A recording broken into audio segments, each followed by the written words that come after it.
ഇത് നമ്മുടെ ഗ്രീൻ ഹൗസിനകത്ത് നിൽക്കുന്ന വെരിഗേറ്റഡ് ഹോയയാണ് കേട്ടോ. ഇതിൻ്റെ ഫ്ലവർ ഇതുവരെ ഞാൻ കണ്ടിട്ടില്ല. ഇതിനടുത്ത് നിൽക്കുന്ന ഒരു ഹോയുണ്ട്. ഇതിന് ഫ്ലവർ വന്ന് കണ്ടിട്ടുണ്ട് കേട്ടോ. ഇനി ഫ്ലവർ വരുമ്പോൾ അപ്ഡേറ്റ് ചെയ്യാം. പിന്നെ ഇത് കണ്ടോ, ഇത് നമ്മുടെ വൈൽഡ് സീസിയാണ്.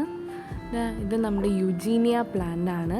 സിസ്റ്റമാറ്റിക് ഗാർഡൻ്റെ ഫ്രണ്ടിലൊരു ലോൺ സെറ്റ് ചെയ്തിട്ടുണ്ട്, അവിടെ നിൽക്കുന്നതാണ്. നന്നായിട്ട് ഇതിൻ്റെ ആ റെഡ് ലീഫ് കാണാൻ ഭയങ്കര അട്രാക്ഷനാണ്. നമുക്ക് ദൂരയിൽ നിന്ന് തന്നെ നല്ല വിസിബിളായിട്ട് നിൽക്കുന്നു.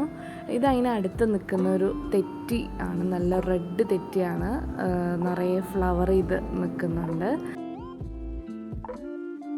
ഇത് നമ്മുടെ മിയാവാക്യ ഫോറസ്റ്റിൻ്റെ മുമ്പിൽ നിൽക്കുന്ന ബാർബഡോസ് ചെറിയാണ്. അതിപ്പോൾ ഫ്രൂട്ടായി വരുന്നുണ്ട് അവിടെ ഇവിടെയൊക്കെ ആയിട്ട്. നിറയെ കായ്ച്ചിട്ടില്ല, അപ്പോൾ അത് പഴുത്ത് വരുന്നതേ ഉള്ളൂ.